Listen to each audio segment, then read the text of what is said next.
2 weeks, he was out here rain or shine and only used 1 can of spray paint. Wow. No, I'm just kidding. He used like a couple thousand cans of spray paint, I guess. I would think so, anyway. I'll leave it to the comedians to make you guys laugh. Alright, guys, super cool. I'm going to show my nerd a little bit. On your left-hand side, you see Soundstage 34. Why is it so small? That used to be called the 747 stage because we had a standing airplane set inside of there. It looked like the interior of an airplane because something that didn't click for me for a little bit way too long, it's kind of embarrassing, is that when you're filming a scene inside of an airplane, you're not actually in the sky. Mind-blowing, right? So that stage was used for some of the scenes for When Harry Met Sally when they're on the airplane. That's so cool. But something I want to show you. On your left-hand side, we've got this gorgeous body of water.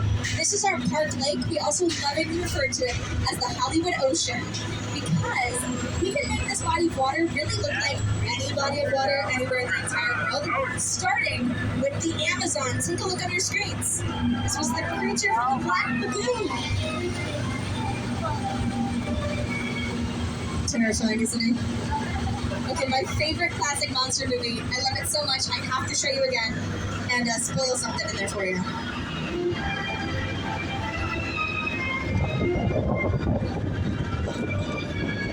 Okay, so, do you guys want to see something pretty crazy? If you look on your left right now, you can see bamboo, all this tropical greenery. Yeah. We use the Greens Department. It's a branch, literally, of our crop department that will study the horticulture, the nature of the area we're trying to replicate, like the Amazon, and they'll bring it out here to really transport us, the audience, into a place that is not the Universal Studios Hollywood backlot. The one thing we could not do back in 1954, folks, was move mountains, which is why at the top of your screen, you see that little slanted angle? That is the Hollywood Hills in the background of what is supposed to be the Amazon, meaning by the transitive property, if you're mathematician, the Gillman and Marty McFly exist in the same dimension. Do with that what you will. I think we need a UCU, a Universal Cinematic Universe. All right, anyway, speaking of the monsters, everybody welcome to the birthplace of the movie monster. Have we all seen a horror movie before? Yeah. Yeah, right?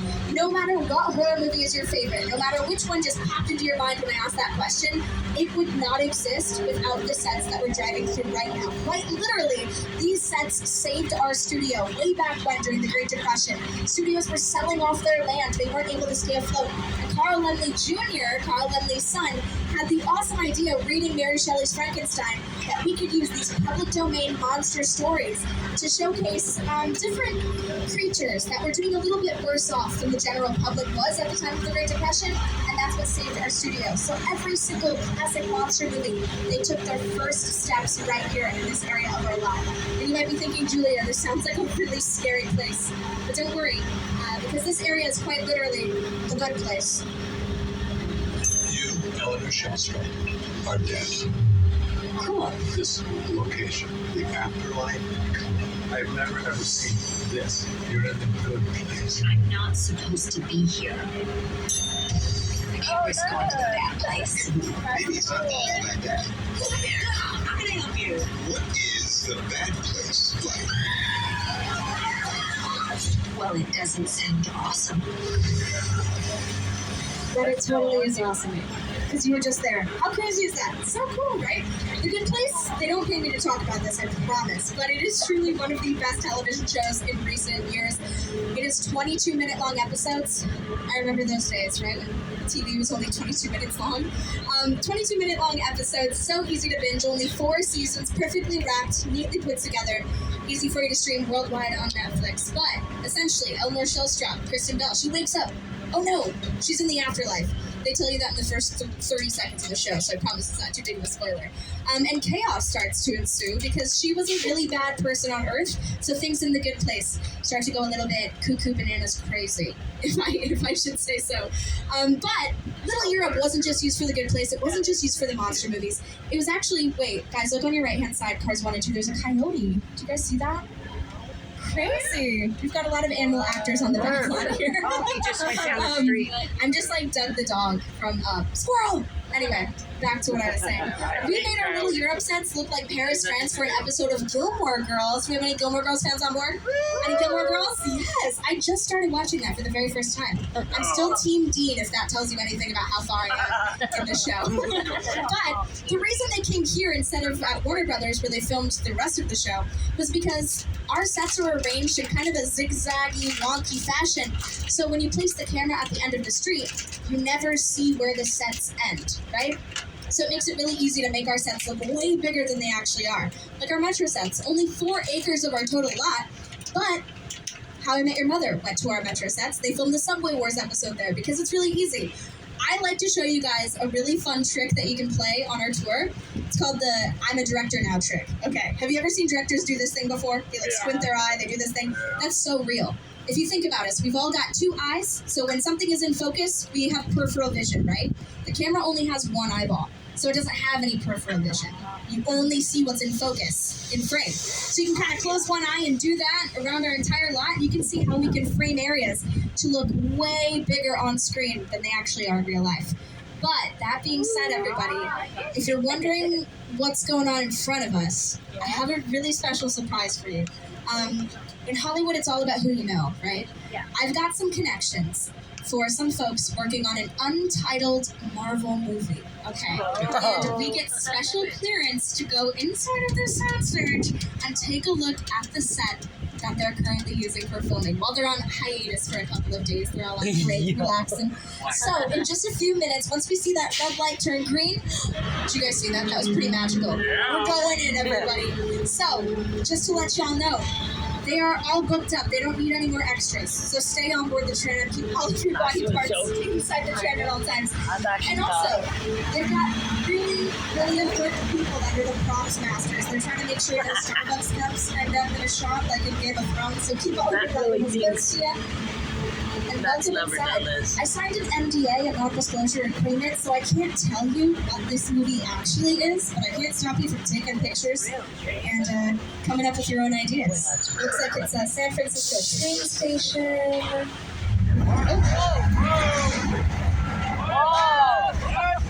Whoa, okay, don't worry, just a little tremor. Whoa! Yo, what?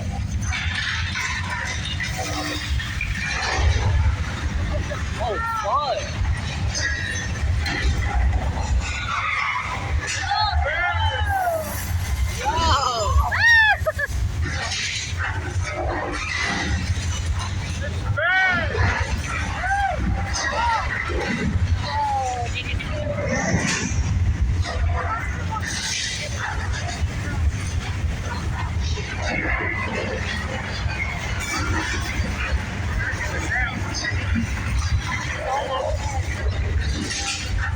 I'm so sorry, you guys, they did not train me for this.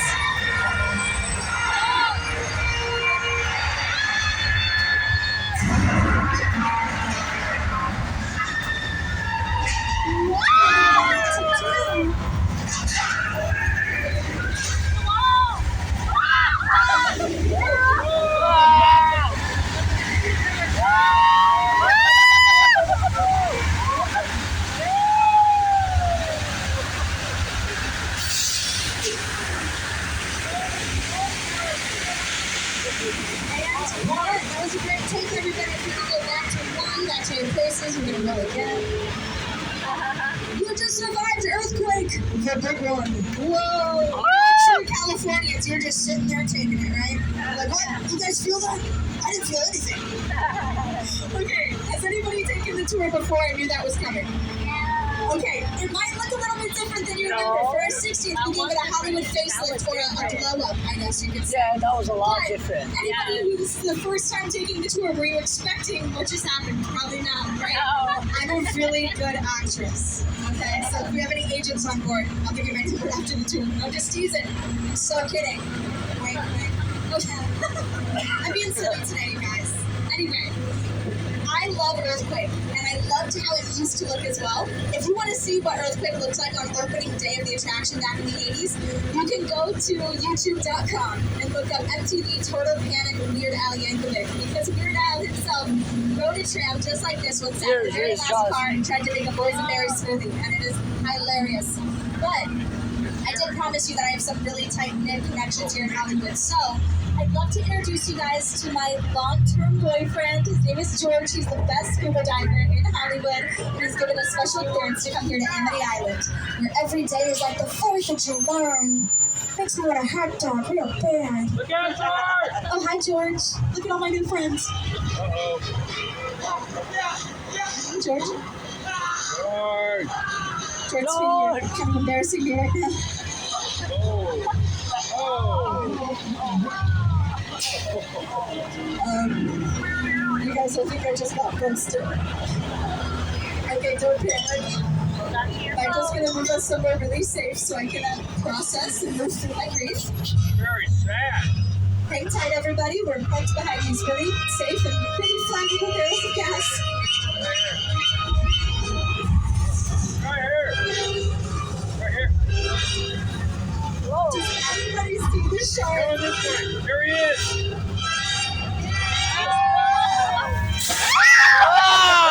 The shark's trying to kill me. Oh no! It's Jess! She's out of here. Give it up for Bruce the Shark! And thank you so much to Jennifer Coolidge for making a special appearance on this trip. Made so much time in her busy schedule. You guys, Bruce is one of the most talented actors I've ever had the pleasure of knowing. Look at him go. He's so committed to the bit. He's even doing the backstroke, trying to get us again. Crazy. Sneak attack. Does anybody know what kind of shark he is, by the way? White. Great white? Yeah. Great guess. He's a fake shark. Oh, What? Crazy. So you guys, if you're wondering, maybe you've heard some tall tales about how hard it was to actually film Jaws. They started calling the production flaws on set. True story. It was because Steven Spielberg was not the original director. The original director only cared about the film as a paycheck. He would sit down in meetings and say, guys, we gotta figure out how to get the whale to be scarier. And the original writer was like, whale? What movie do you think this is? So what he ended up doing was saying, either get another guy or I'm done. So Steven Spielberg said, put me in, coach. And so they did. He said, we're not going to film in Hollywood. We're going to film at a real beach. I'm going to take this so seriously. The issue was that because Steven joined the project a little bit later, the sharks had already been built for freshwater. So when he put the shark in the real ocean, the mechanics got all corroded and it sunk to the bottom of the Deep Blue Sea day one of filming. Steven said, we're going to need a bigger budget, right? So luckily, he is a really good problem solver, and I'm going to tell you what he did in just a minute. But first, I'm going to tell you about another one of his iconic films, Jurassic Park. They used so much rain on set that the crew members were leaving human footprints behind in the mud. Steven said, no way, Jose. We need to figure out a solution. So we had the costume designers make dinosaur foot-shaped shoes for the crew members to wear so they would leave behind dinosaur footprints. How in the world do they have so much rain? It doesn't rain that much in SoCal. Well, I'm going to show you how we make it rain here in Hollywood. That's for a couple of years. We use a very high-tech piece of machinery here. And bear with me, I'm going to try to pronounce it. It's called a sprinkler. I think it's French. Yeah, it's just a regular sprinkler. We point it straight up at the sky, 90 degrees, we let gravity do the rest of the work, bring it down very naturally. Maybe you're thinking, whoa, Jurassic Park is pretty intense. Is something scary going to happen? No, you guys. Rain can also mean beautiful things. Moms, close your eyes and think about that scene from The Notebook for a second. Ryan Gosling's never looked better. The rain. Starts to rain, you start to cry. Oh, sorry, I got carried away. I forgot to turn off the water. Everyone brace yourselves. It's a flash flood. Look out. Whoa!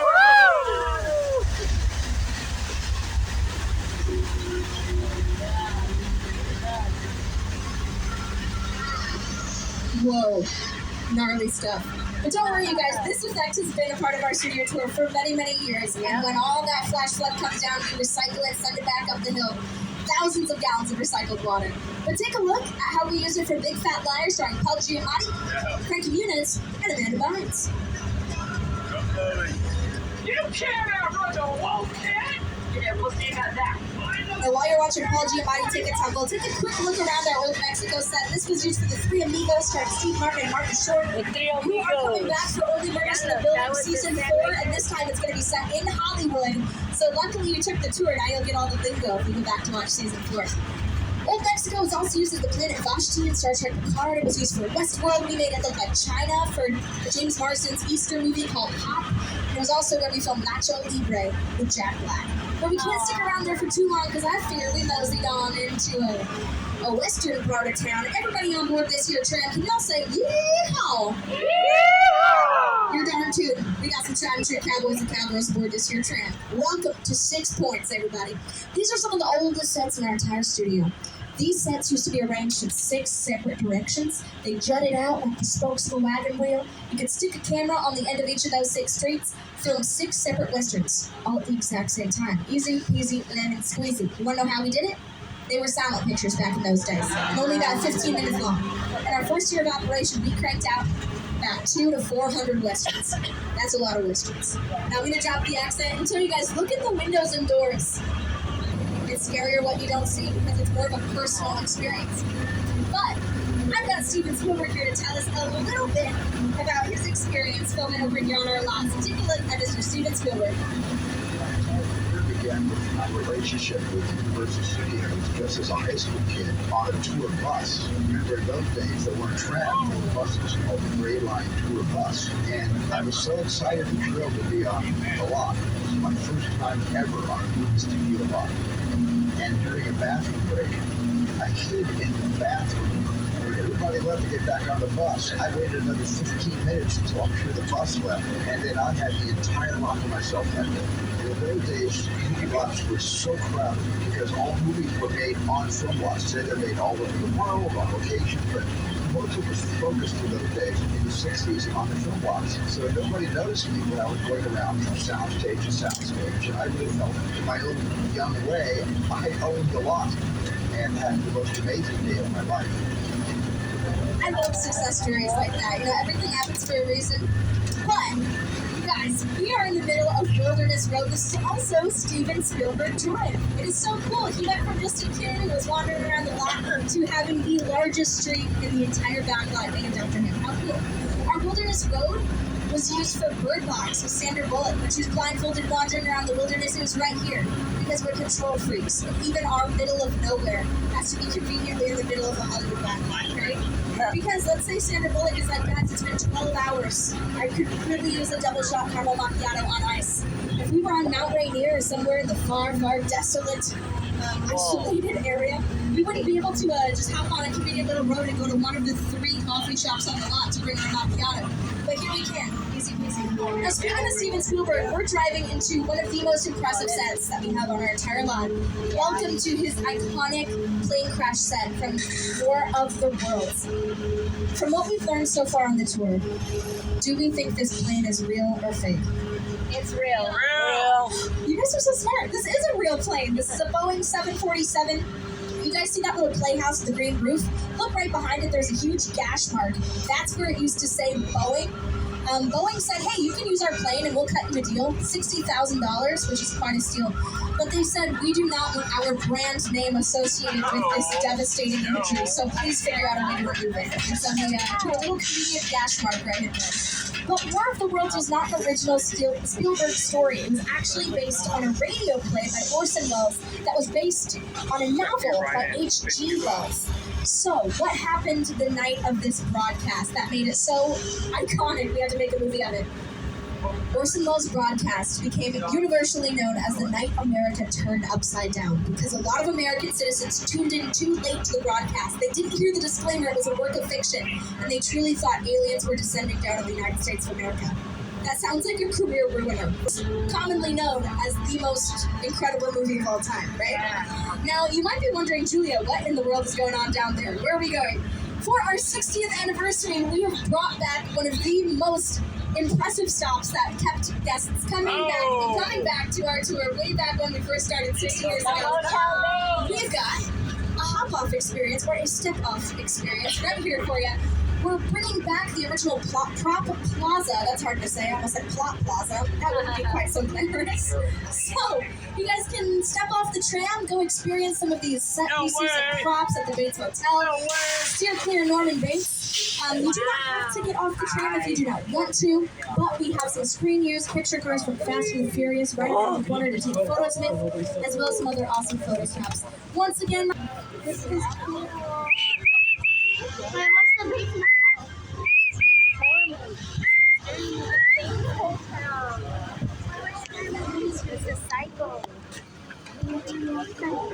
American Psycho, you mean? Psycho. Or Psycho? Yeah, remember our seat. Why? Oh, can you please keep walking? I remember mine now.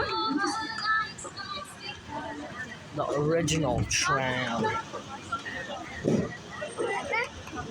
No, not Eric.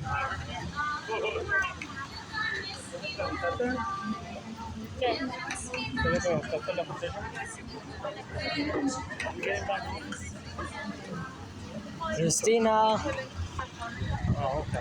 Christina.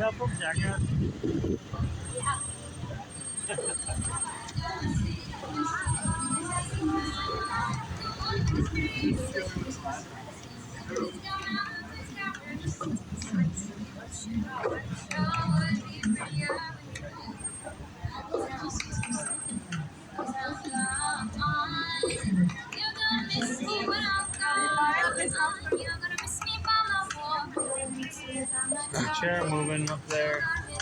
Oh, what? Bell's trying to peek through the window. I want to see. Just kidding. Mira, there he is, ¿verdad? Mr. Bates. I don't know if you guys can see that, but the chair's moving inside.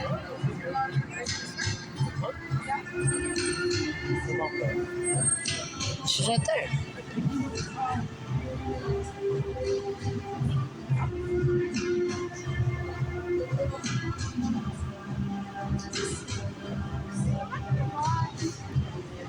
Come on, guys, keep it moving.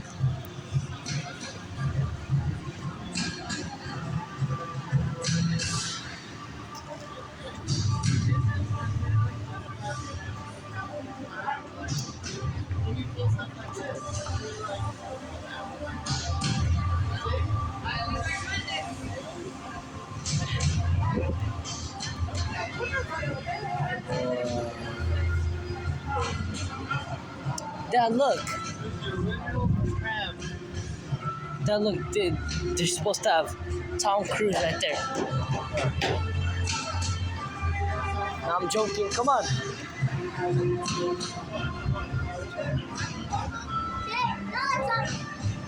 What? Please stay on set. This isn't the set, buddy. We should probably ask somebody. Guys, look. The big shark.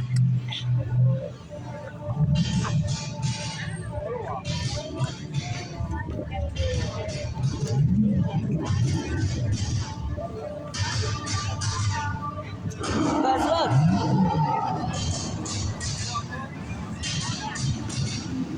Kong's hand.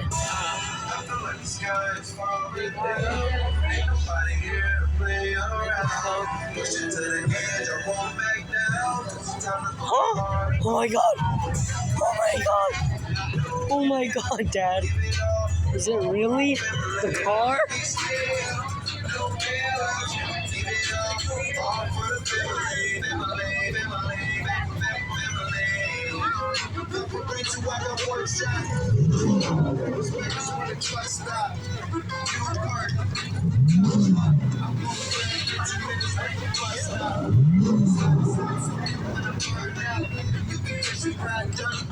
Wow!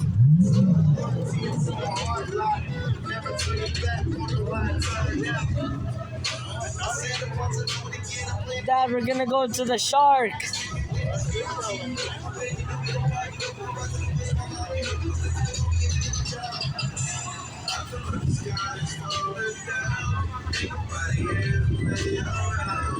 Here's all. Huge jaws.